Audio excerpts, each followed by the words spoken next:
Okay, this is Giles Wilson from Percussion Air, and I'd like to welcome everybody and introduce Kurt Partain, who's a respiratory therapist for the last 30 years and is currently the respiratory NICU educator at the Community Regional Medical Center in Fresno. Take it away, Kurt. All right. Hello, everybody. So I've been an RT since 1987, and I worked at Valley Children's Hospital for my first 25 years, and I've been now at Community Regional Medical Center for about 6 years. Got recruited over when they started opening a level 3 NICU, and so I've been with them now and have to build a really nice program over there. So who are we? Community Regional Medical Center is Fresno's largest private employer. We have 733 beds, have a large ED, or like 140 beds in our ED, so we see a lot of patients per year. A level 1 trauma center. We're also a burn center, cardiovascular, primary stroke center, and we have our level 3 NICU, high-risk OB, and we've been affiliated with UCSF as a teaching hospital for over 40 years. So yeah, good combination there. That's where I belong nowadays, is the Women's and Children's Services, and I have 84 NICU, 84 beds in my NICU. So pretty good sized NICU. This is a shot from Lake Ponerel, where Dr. Bird's place was at. So this was his R&D area. This is a big building here. And this is one of the cabins I lived in. And that's where I went to study IPV therapy and flow ventilation with DDR, bronchotron, and just some really nice pieces of equipment there. Beautiful place to grow and learn at. So IPV at CRMC, we utilize the IPV-1C and also the IPV-2Cs. So the 1Cs, I think we have maybe about 35 units or so, and the IPV-2Cs, we've got about 5 of them now. And going forward, I think my facilities, we've agreed department-wise that we'll be buying all of the 2Cs from now on. So what is IPV therapy? IPV is a form of chest physiotherapy administered directly to the airway using a specialized pneumatic device called a phasotron, where miniature bursts of gas flow are stacked in rapid succession at rates between 100 to 300 beats per minute, creating an internal percussion as well as providing accelerated airflow, which helps to loosen and mobilize secretions and bring the secretions up towards the upper airway. There's a high output nebulizer, which is always used. Creates a dense aerosol, which can either deliver medications or many times for us, just simple normal saline to help hydrate and thin the secretions. General treatment time is 15 minutes. The term intrapulmonary percussive ventilation was coined by Dr. Forrest Bird in 1980 to describe a concept of mechanically ventilating the lungs with successfully percussive subtidal volume deliveries without firing the Herring-Beering stretch receptors, provoking a cough-like response. The key to IPV in all other bird ventilators is the phasotron, which delivers rapid, high-flow, mini bursts of percussions of air or oxygen into the lungs while simultaneously delivering therapeutic aerosols. And really, all the magic begins in this device here. This is the phasotron, kind of an exploded view of it. Gas is brought in, injected in through this white cap down here at the end, travels through a captured jet, which is actually a narrowing portion, helps to accelerate the flow as this gas first comes through. And what we end up having here is an opportunity for a low pressure condition. So we have a low pressure condition that happens as a burst of flow comes through this captured jet. And we have a sliding venturi, which it offers a variable venturi orifice as it slides, helping to modulate how much entrainment of fresh gas comes along in with it. And this added gas is what helps us with flow velocity and actually the percussive hit that helps to percuss the patient itself. So this is what we see. So what happens is as gas bursts come through this white end here, this white cap, it comes through a captured jet, and as that burst of flow comes through this venturi, it slides forward, and then we'll see the entrained gases join this gas flow, this primary gas flow. And the amount of entrainment is very important and very key to what this device is doing, because it's able to react to what's happening downstream at the patient in regards to airway changes and airway resistance and changes with lung compliance. And it's able to act instantaneously to what's happening downstream. So if the patient coughs against this, if he tries to bear against it, there's going to be an immediate reduction in the entrained volume coming alongside that gas flow. And so that's how it helps to protect the lungs from having too much volume or too much pressure occur. So this is a very key understanding of what the phasotron is doing there. The phasotron, the flow ventilation, uses a unique patented venturi as a clutch mechanism to help protect the lung. By automatically adjusting resistance to the lung, the phasotron precisely and safely delivers the optimal amount and pressure of air required by the alveolar space. The resulting Birdian flow bathes the alveoli in fresh oxygenated air while gently washing out CO2 and secretions. As the pulsatile flow created by the phasotron travels down the airway to the alveolar space, it is rapidly attenuated into just a gentle flow. And really what we start to see is a condition where these little bursts of gas flow, they travel just down the center of the airway, and they slice through the dead space, and they start to come down, and let's say they see an obstruction, some mucus here. And as they start to make their way chewing through that mucus and start to recruit the alveoli below that obstruction, then what we see is that added gas flow coming into the alveolus, now exhaling or exiting the alveolus, start to travel the outer walls of the airway. And that flow velocity is what helps to shear away that thick mucus and that sticky mucus clinging to the airway wall. If you think about it, very much like what we do when we're trying to cough. When we try to cough, I really have thick secretions and I'm having to cough out, I really have to try to create as much flow velocity as I can. Try to shear that fluid and that mucus upward so that I can get it high enough to cough out and expectorate.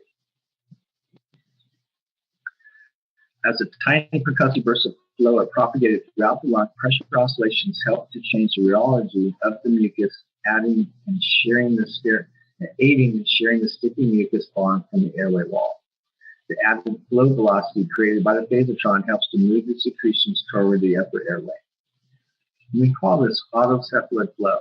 Basically, when the force is directly proportional to the velocity of the gas. So what we're saying is, if this airflow velocity is maintained and exceeds the cohesive and/or the adhesive forces, the mucus will move in the direction of gas flow. So remember how that gas flow is traveling down the center of the airway, and then the expiratory gases start clinging to the outer airway, and that's what's going to help to shear this thick mucus, sticky mucus away from that airway wall and break it free. We compare, I've had staff ask me, because I've used chest vibrators, my best type equipment, as well as IPV, which one I think is best. And I truly think IPV is superior to any of the other types of vibratory type airway clearance devices out there.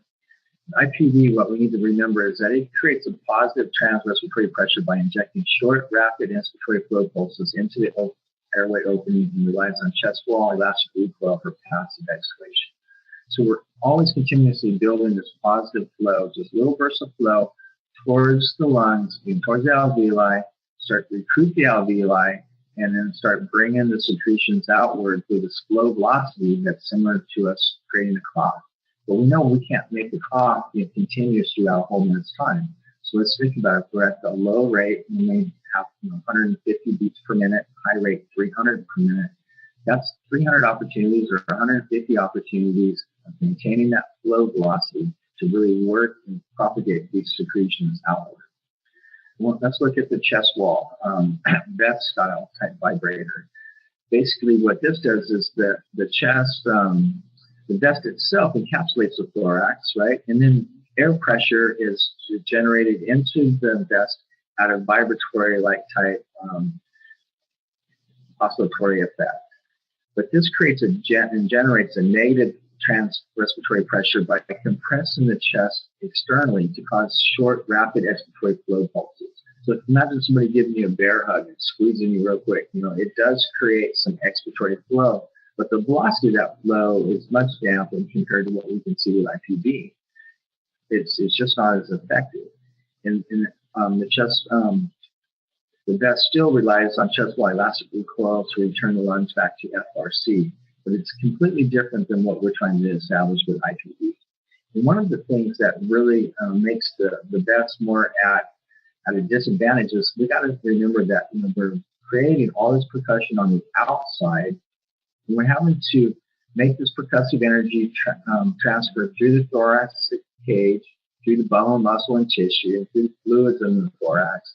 And there's a lot of viscoelastic losses that occur here before we can even reach any percussion into the bronchi.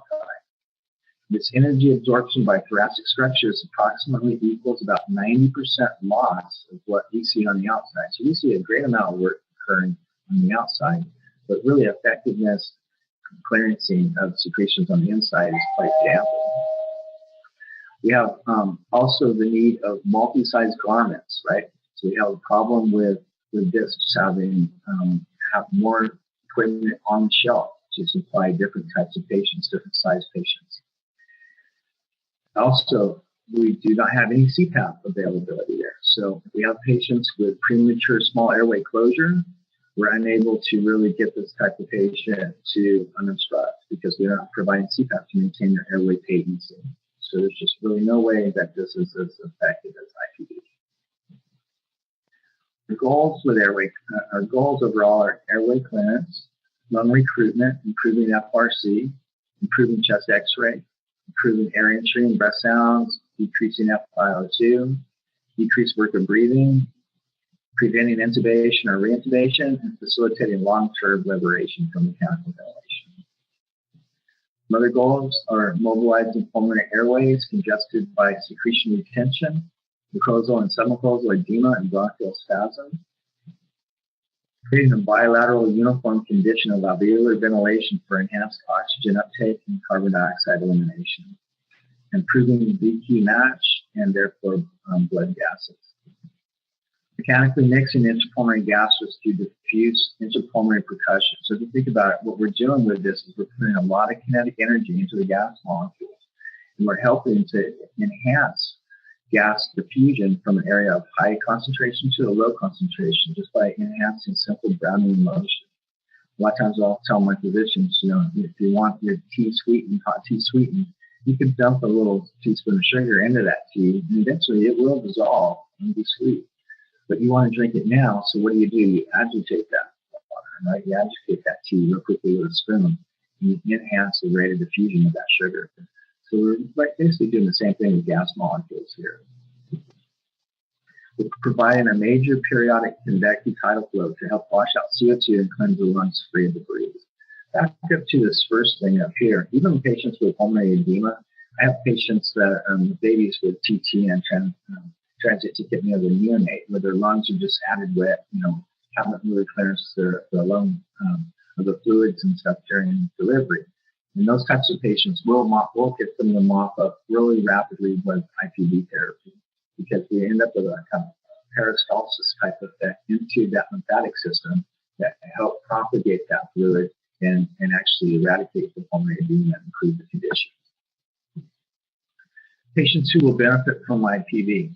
Any mechanically ventilated patients with atelectasis, bronchiectasis, bronchitis, bronchopneumonia, COPD, CF patients, patients with neuromuscular disorders that make them weak or produce pulmonary symptoms, restrictive lung disease with recurrent atelectasis, post-thoracic and abdominal surgery, patients refractory to traditional bronchial hygiene, patients with artificial airways who are unable to clear their lungs, patients with compromised pulmonary function secondary to trauma, burns, post-operative complications, and sepsis. IPV can be used on all patients, including infants, pediatrics, and adults. So how do we do IPV? It can be done by a simple mouthpiece, face mask, or directly to artificial airway. It can be delivered directly to the patient's ET tube or trach, or it can be placed directly in line with a respirator or a ventilator. Using a T-piece with a one-way valve to prevent a leak from the patient's circuit, IPV is useful in the ventilated patient. So this is just kind of a shot of what we build at my facility to do IPV inline. We have a one-way valve here, in the collar to a T in another collar. And then this will go in line with the inspiratory limb right before the patient Y. It's a shot of our GE ventilator alongside with a 1C IPV machine delivering a treatment. And this is just a couple of clear shots of what the treatment in the disposable Phasitron is like for IPV treatments now. And this is the shot where we can see this is the nebulizer here, and then the Phasitron right here, and then our little collar, the one-way valve, the direction going this way. And then this is our inspiratory limb with that T, and then the collar joining it to the patient T, the patient Y. That's right here, T2 right there. And just another little shot, and then that one-way valve is right in here. Okay. Occasionally, if we need to, we can put a little bit of corrugated tubing in between here to lengthen, or we need to have the nebulizer at a little different location. But most of the time, we'll have it just in this configuration like this. So how do we do IPV treatments? If you have a 1C, we will start with a working pressure around 20. That's at the regulator itself. With percussion setting either on easy or about halfway in between if we already know how this patient tolerates and does IPV. We'll suction the oral pharynx as needed right as we start. And then we'll create a mild audible leak at the cuff. Once we've already started the percussions, we'll be sure to have ET and oil suction supplies ready to clear any secretions because they're going to be there. We'll target a pressure eventually of about 30 to 40 centimeters of water, slowly increasing the working pressure while monitoring the patient in their chest wiggle for effectiveness. About halfway through the treatment, we'll decrease the rate by dialing the percussion control towards hard, and this will maximize secretion mobilization. When finishing the therapy, we'll first lighten up the percussion just a little and then set the cuff back to minimal fluid volume, and then end the therapy by suction as needed. Very easy and effective treatment. In my facility, we'll generally, basically to do IPV inline, we'll select a true pressure mode. The patients are usually in a pressure mode to start with. So either PCAC, PCSIMB, APRB, even bi-level to be used, pressure support ventilation, CPAP. All of these are modes that can be utilized well with IPV. You can also use some volume modes with IPV. You just have to be a little more ready to adjust for the added volumes that you're going to see on the expiratory phase. We prefer to use everything in pressure mode. You'll need to adjust your trigger sensitivity. A lot of times we have our ventilators on a flow trigger, and the percussions of the IPV itself may be enough just to start to trigger the ventilator, pull the ventilator into thinking it's the patient trying to take a breath. So occasionally we'll have to turn the flow trigger off, and then we'll just set a pressure trigger just at a level high enough so that the patient can still trigger the vent on spontaneous effort, but we want to prevent any opportunity for auto cycling to occur. You'll need to adjust your minute ventilation alarm and possibly your pressure limit settings as well, because you're going to add more volume to the circuit. That's going to be seen on the expiratory transducer, where the ventilator, its inspiratory transducer, is going to be quite a bit lower. Treatment time is generally 15 minutes. And we'll stay at the patient's bedside, monitor and suction mobilize secretions as needed. So what can it really do? What can IPV really do? So this was IPV. This is an X-ray of a patient, an adult patient, 8:25 at 10:40 in the morning, and we began IPV. On 8:26, 26 hours later, after just 4 treatments, Q6 of IPV, we ordered Q12. After this, X-ray came back.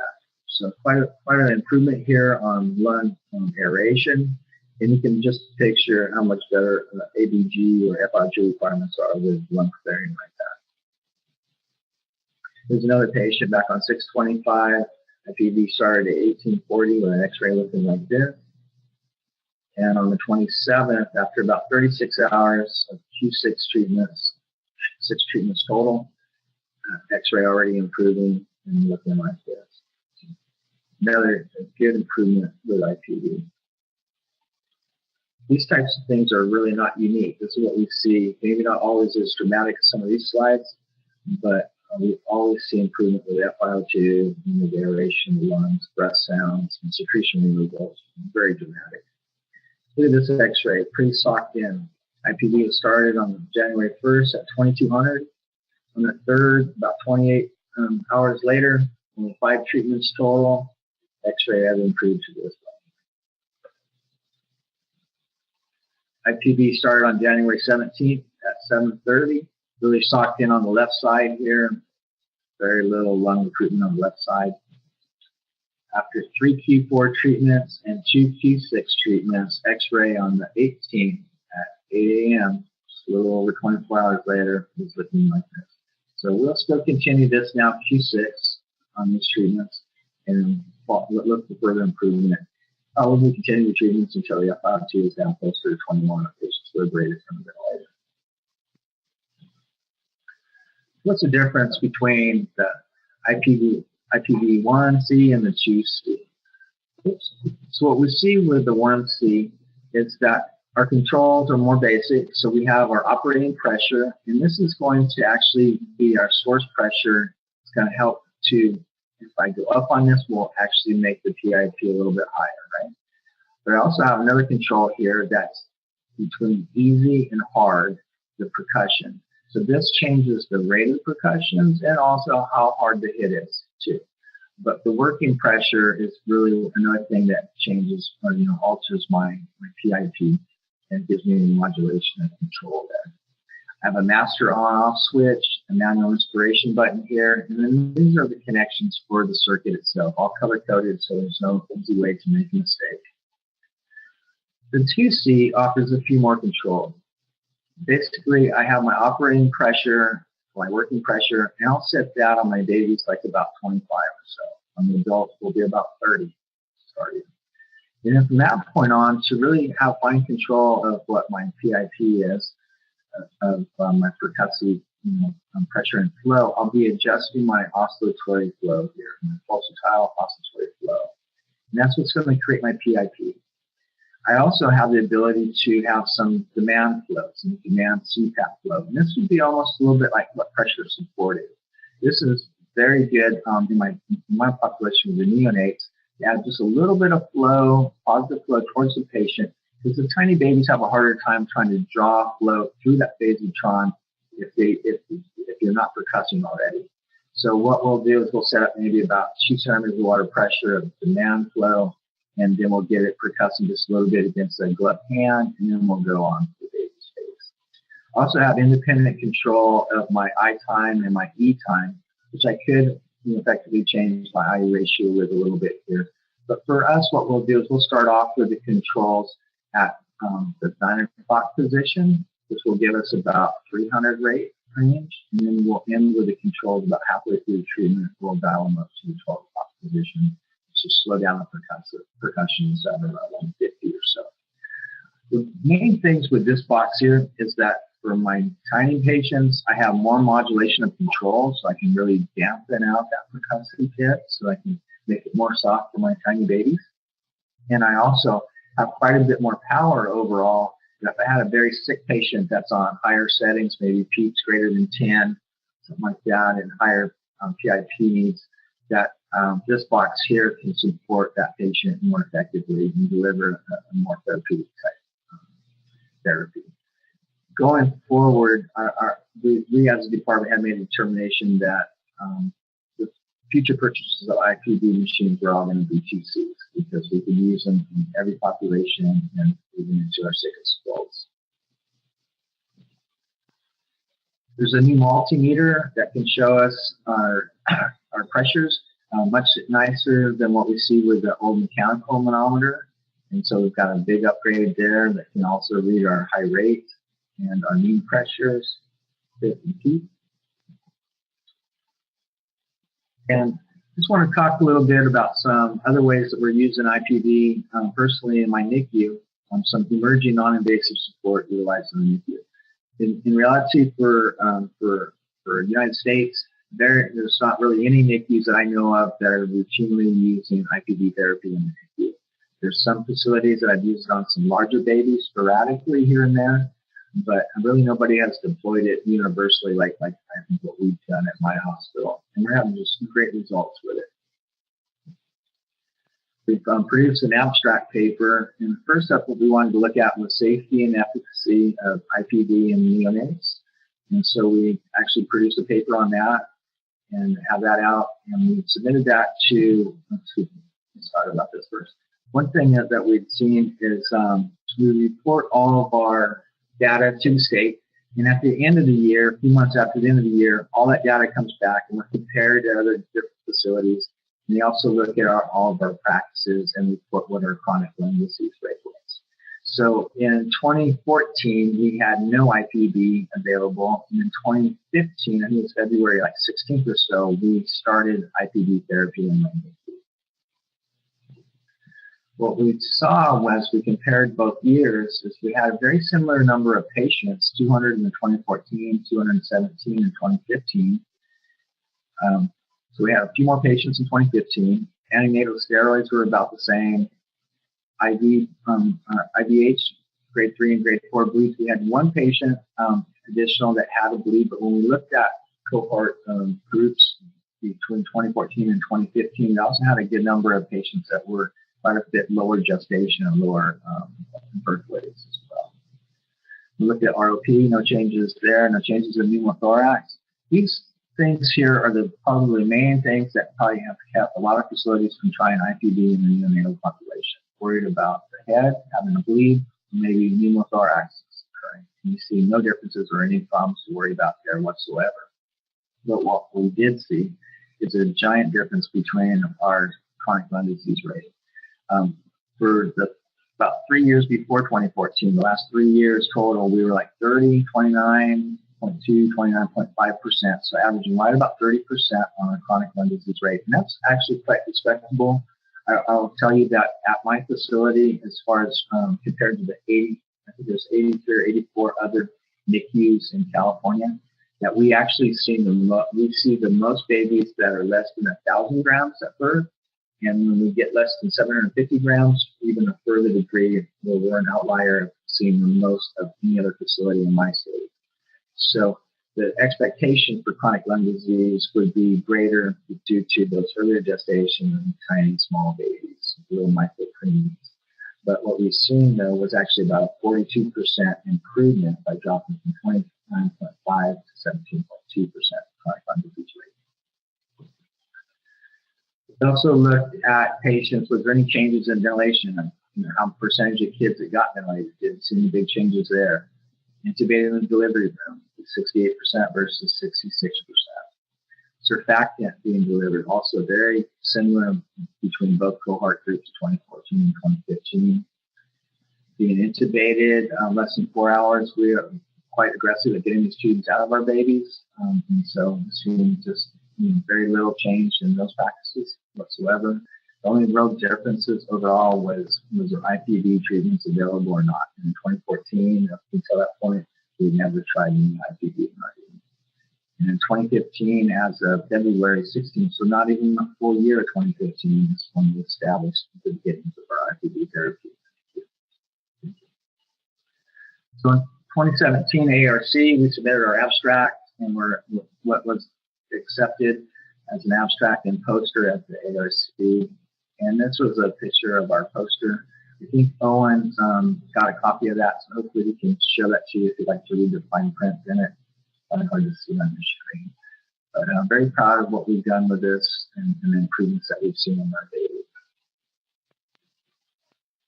So IPV in the NICU, just need a 2C machine, your circuit, blender. We use blender in this population because we're more worried about FiO2, not such a big deal in adults. And again, the 2C is suitable, for all populations, NICU up to your biggest adults. Where the 1C has some limitations, especially when you're dealing with tiny babies or some of the real sick adults. I'm going to show you just a little video of an 800 grammer getting IPV. Because sometimes people wonder, well, is IPV safe? for a patient with COPD? Is it safe for CF patients? Is it going to give them pneumos? Well, I'll tell you that we haven't seen any problems with pneumos on our tiny babies, and I've had plenty of kids with hypoplastic lungs that were born prematurely that have also had IPV therapy given to them without any kind of difficulty or problem. So here's what it looks like when we're delivering therapy. I just want you to see that, we're doing it by mask and kind of cradling that neck roll, holding the baby, but it's a very mild chest movement, but it's very effective at the same time. So the babies take this therapy easily. It's very rare to find one that's upset with it. It's just an easy therapy to give. It does take nap powder.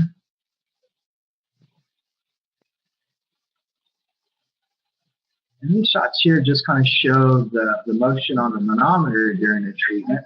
And you can see that it's very soft. It's that same patient that we just watched. Given the treatment, the 800 grammer. And that's what the 2C looks like running and what our pressure manometer looks like. And that's the same baby there, kind of set up a little bit towards the end of the treatment, taking a nice picture for Hollywood. And this is how we deliver the treatment. So it does take teamwork. On the right-hand side over here is one of my RTs, Dawn, and then Tara is the nurse over here on the left-hand side. And a lot of times we team up and gang up on the patient and deliver the therapy. So we'll both assess and we'll watch them during that 15-minute therapy. Just wanted to let you know how small and how early we've gone. So this was just the demographics of truly the first 26 patients.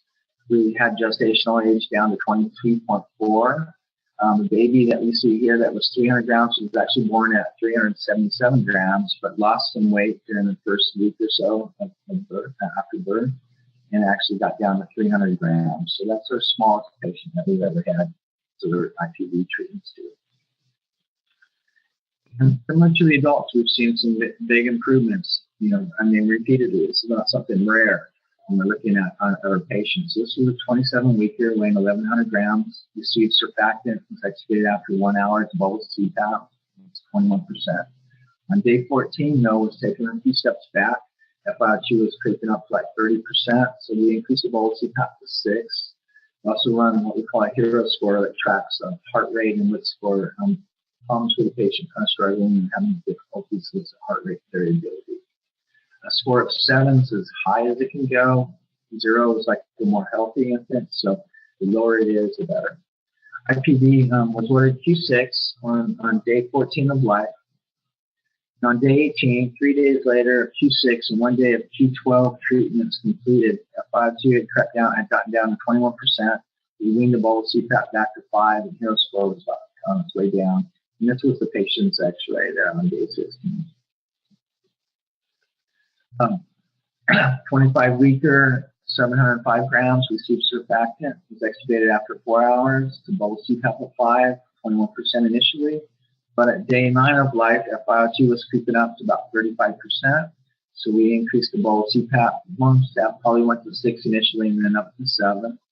The HERO score on this little baby was maxed out at 7. So this patient's really having a lot of difficulty. And we see this link even with lung surface area. As we start weaning, if they start shutting down, we'll see the HERO score go up a little bit. It's a nice way to track things. IPV is ordered Q6 there on day 9. On day 12, 3 days of Q6 treatments completed. FiO2 had leaned down to 21 to 25%. We brought the bubble CPAP back down to 6 now. You can see the HERO score a little less than half and tracking on its way down.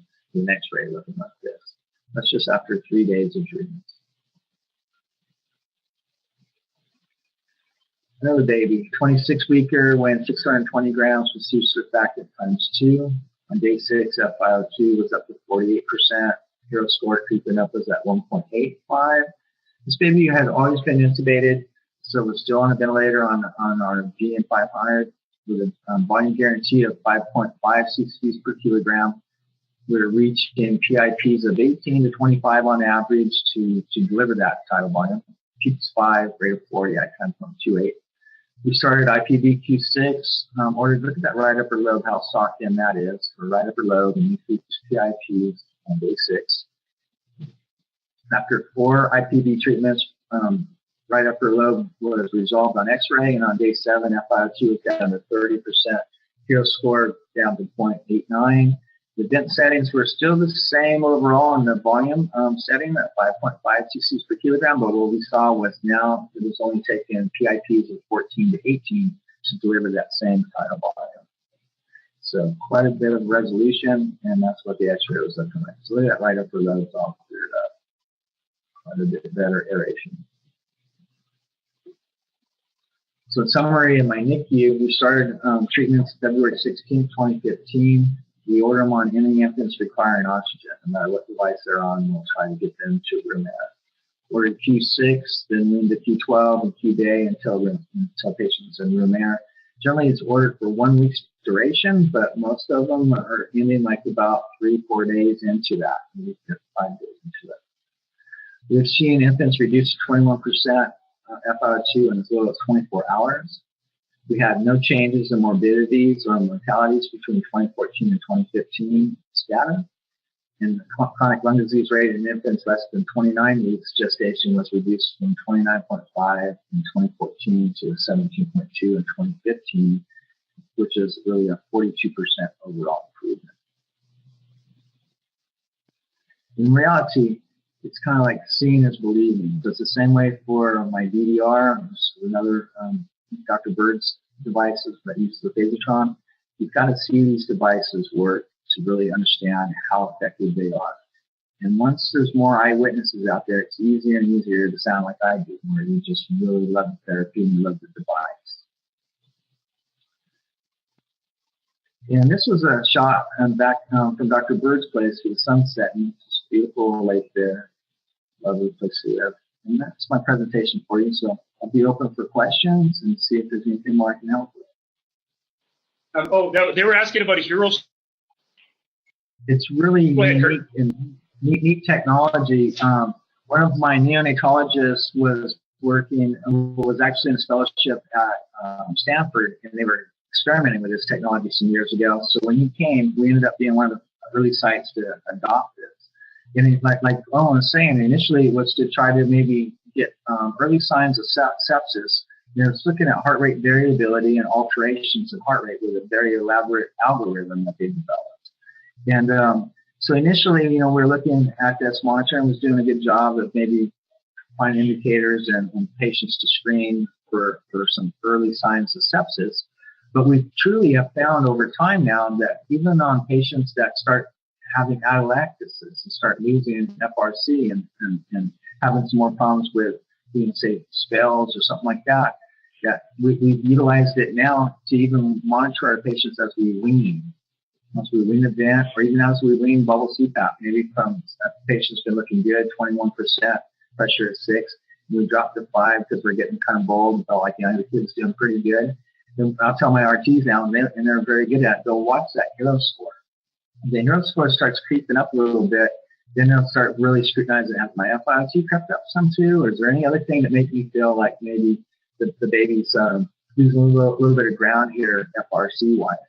And repeatedly, we've seen that hero score tracks alongside it. In cases where we've looked backwards and said, was there any sepsis? Is there any changes with blood work on this patient? And with those things all ruled out, the only change really was the patient status respiratory-wise, still showing up a little bit on the hero score. And so another useful piece of a puzzle to bring to play a part with really evaluating the patient. Kind of a neat tool. No, they asked about using the flow line, apparently. And they asked about if there were any contraindications. I don't believe there are. Do you know of any contraindications, sir? Something like hemolysis, something like that would be something. If you had a patient maybe with a new pneumo that's not dented, then you'd hold off on something like that. But we've done it with kids that have a chest tube in place and help recruit that lung more rapidly. There's very little true full-blown contraindications for it.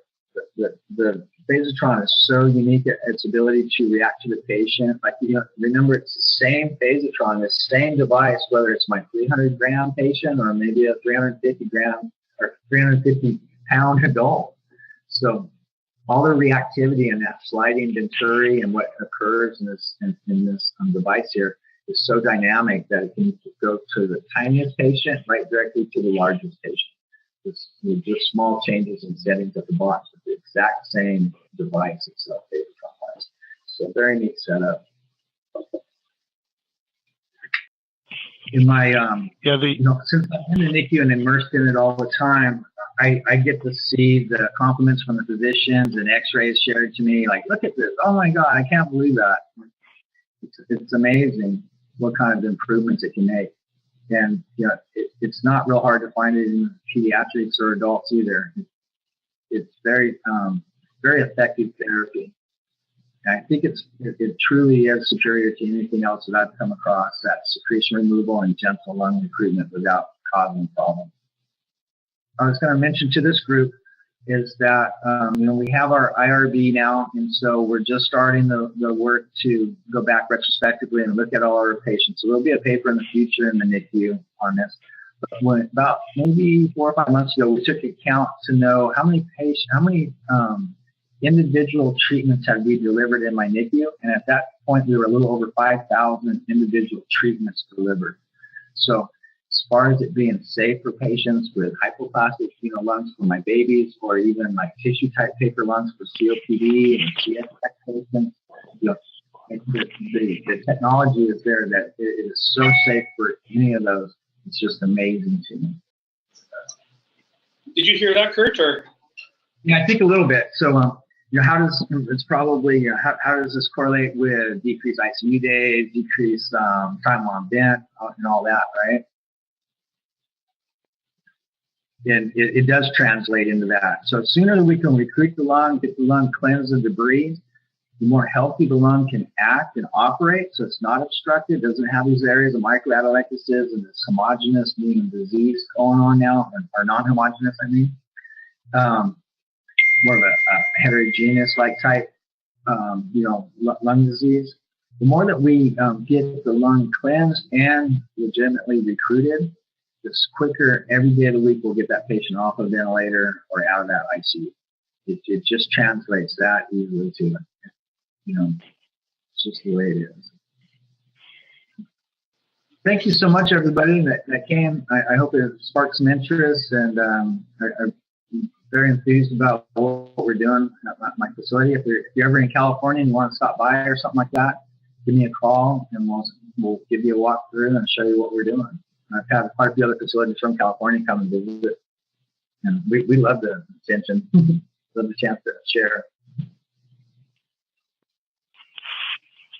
Thank you very much, everybody. Thank you very much. We'll see you guys later.